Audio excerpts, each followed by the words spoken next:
نحمده ونصلي على رسوله الكريم اما بعد فاعوذ بالله من الشيطان الرجيم بسم الله الرحمن الرحيم رب اشرح لي صدري ويسر لي امري واحلل عقدة من لساني يفقهوا قولي۔ قرآن مجید میں اللہ سبحانہ وتعالی فرماتے ہیں، قسم ہے فجر کی اور 10 راتوں کی اور جفت اور طاق کی اور رات کی جب وہ چلتی ہے، یقیناً اس میں عقل والے کے لیے بڑی قسم ہے۔ اللہ سبحانہ وتعالیٰ نے اپنی مخلوقات کے درمیان بعض کو بعض پر درجات میں بلندی عطا کی ہے، بعض دنوں اور مہینوں کو دوسرے دنوں اور مہینوں پر فضیلت دی ہے، اور ذوالحجہ کے پہلے 10 دنوں کو دنیا کے تمام دنوں میں بہترین دن قرار دیا گیا ہے، اور ان 10 دنوں میں قربانی کے دن کو سب سے افضل بنایا گیا ہے، یعنی افضل میں سے بھی افضل کا ذکر کیا گیا ہے۔ یہ دراصل ہمارے لیے اللہ کی رحمت پانے کا ایک عظیم موقع ہے، ایک خوبصورت تحفہ ہے کہ جسے ہمیں قبول کرنا چاہیے تاکہ ہمارے درجات بلند ہوں، ہماری کمی کوتاہی پوری ہو جائے، اور جن چیزوں سے ہم محروم ہیں ان کو پورا کر لیں، اور ان دنوں میں خوب محنت کریں اور اللہ سبحانہ تعالیٰ کی رحمتوں کو تلاش کریں۔ تو اللہ تعالیٰ سے دعا ہے کہ وہ ہمیں ان دنوں میں نیکی کے کاموں کو کرنے کی توفیق عطا فرمائے اور ان سے بھرپور فائدہ اٹھانے کی توفیق دے۔ صالح المنجد کی کتاب تھی 170 نیک اعمال عملی نکات، انہوں نے پیش کیے، تو میں آپ کے سامنے دہرا دیتی ہوں۔ یہ صرف ریمائنڈر کے لیے ان چیزوں کا ذکر کیا جا رہا ہے تاکہ ہم نیک اعمال میں سے کوئی نیک عمل چھوڑے نہیں، جس کا بھی ہمیں موقع ملے۔ تو اس میں فرض نماز ادا کرنا، نفل روزے یعنی عشرے میں ویسے بھی نفل روزے، خاص طور پر عرفہ کا روزہ، صدقہ کرنا، لا الہ الا اللہ پڑھنا، سبحان اللہ کہنا، الحمدللہ کہنا، اللہ اکبر کہنا، لا حول ولا قوت الا باللہ کا ورد کرنا، مؤذن کے ساتھ اذان کا جواب دینا، استغفار کرنا، دعا مانگنا، درود شریف پڑھنا، قرآن کی تلاوت کرنا، قرآن میں غور و فکر کرنا، قرآن کا کچھ حصہ حفظ کرنا، قرآن کا مطالعہ کرنا، قرآن کی تفسیر پڑھنا، قرآن کی تعلیم دینا، خاص طور پر چھوٹے بچوں کو کچھ سکھانا قرآن میں سے، توبہ کرنا، والدین کے ساتھ احسان کرنا، صلہ رحمی کرنا، رشتہ داروں کو بھی ضرور ان دنوں میں پوچھیں، ان کو بھی خیر فیض پہنچائیں، والدین کے ساتھ حسن سلوک میں سے والدین کے دوستوں کے ساتھ صلہ رحمی کرنا، مہمانوں کی مہمان نوازی کرنا، مہمان کو الوداع کہنے کے لیے جانا، پڑوسیوں سے اچھا سلوک کرنا، سلام کو عام کرنا، کھانا کھلانا، اچھی گفتگو کرنا، رات کا قیام کرنا، مؤکدہ سنتیں ادا کرنا۔ یعنی ہم صرف فرض پڑھ کے اٹھ جاتے ہیں،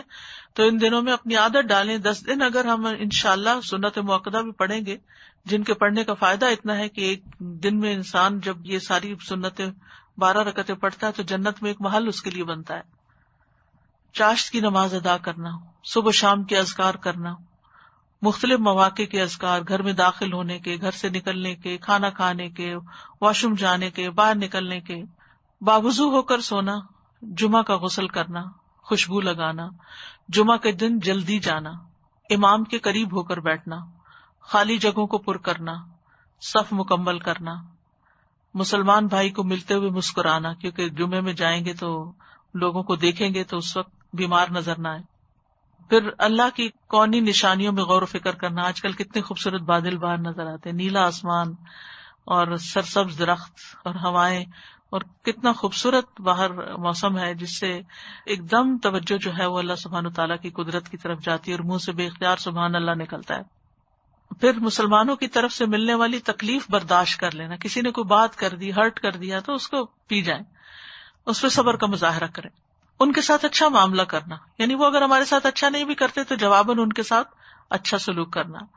نرمی سے کام لینا، کسی کام میں جلدی نہ کرنا، جلد بازی سے پرہیز کرنا ہے، خندہ پیشانی سے پیش آنا، غصے کو پی جانا، وعدہ پورا کرنا، صلاۃ التوبہ پڑھنا، یعنی ان دنوں میں سے کسی ایک دن میں، یا ہو سکتا ہے روز جب بھی موقع ملے تو صلاۃ التوبہ پڑھ لیں، وضو کے 2 نفل، نصیحت کرنا، لا علم کو تعلیم دینا، نیکی کا حکم دینا، برائی سے منع کرنا، مظلوم کی مدد کرنا، نظروں کی حفاظت کرنا، یعنی حرام سے بچانا اپنے آپ کو، اللہ کی خاطر اپنے بھائیوں سے ملاقات کرنا، لیکن بے وجہ کی سوشلائزنگ نہ کریں کہ جس سے عبادت کا وقت ہی نکل جائے، لیکن جہاں جو موقع ہو تو اس کو ضرور اویل کریں، لیکن نیت اللہ ہی کی خاطر ہو۔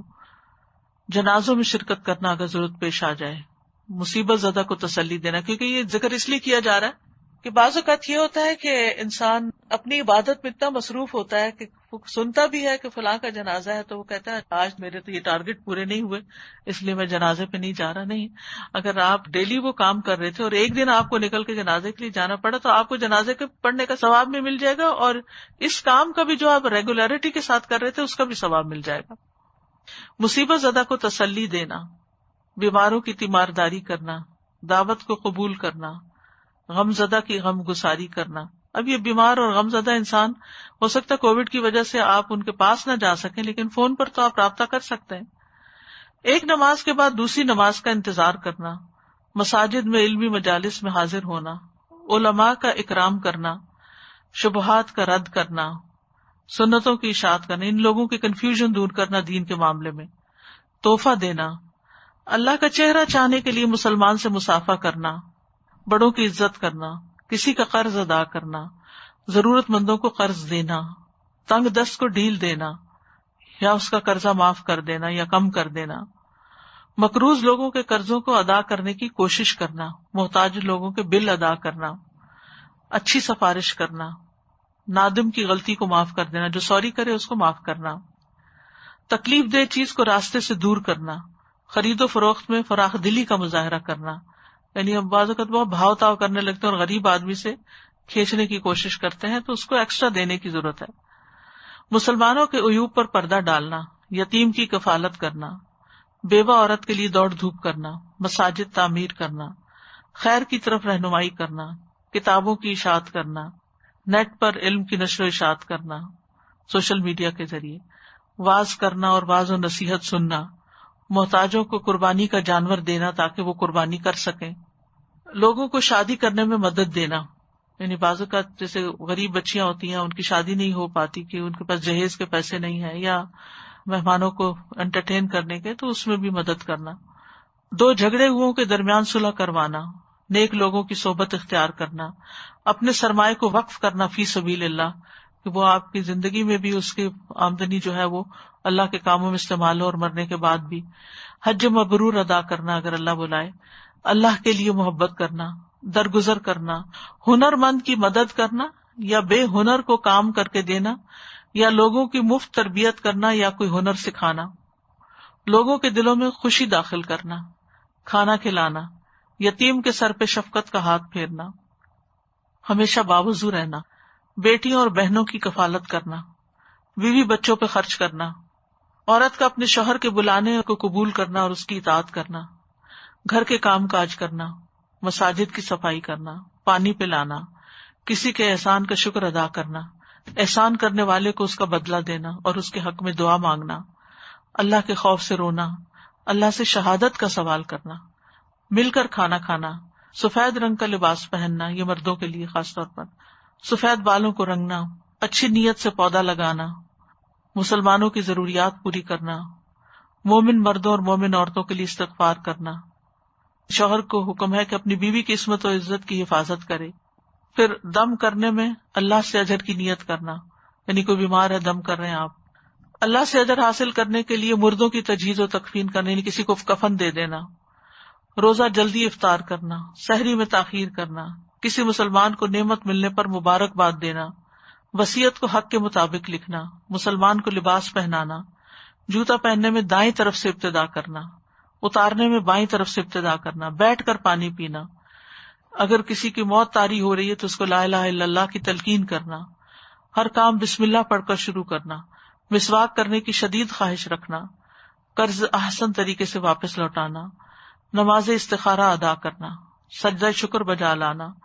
اگر کوئی شرعی مصلحت ہو تو قسم توڑ کر کفارہ ادا کرنا، گھر کے کام کاج میں بیوی کی مدد کرنا، مساجد کی طرف پیدل جانا،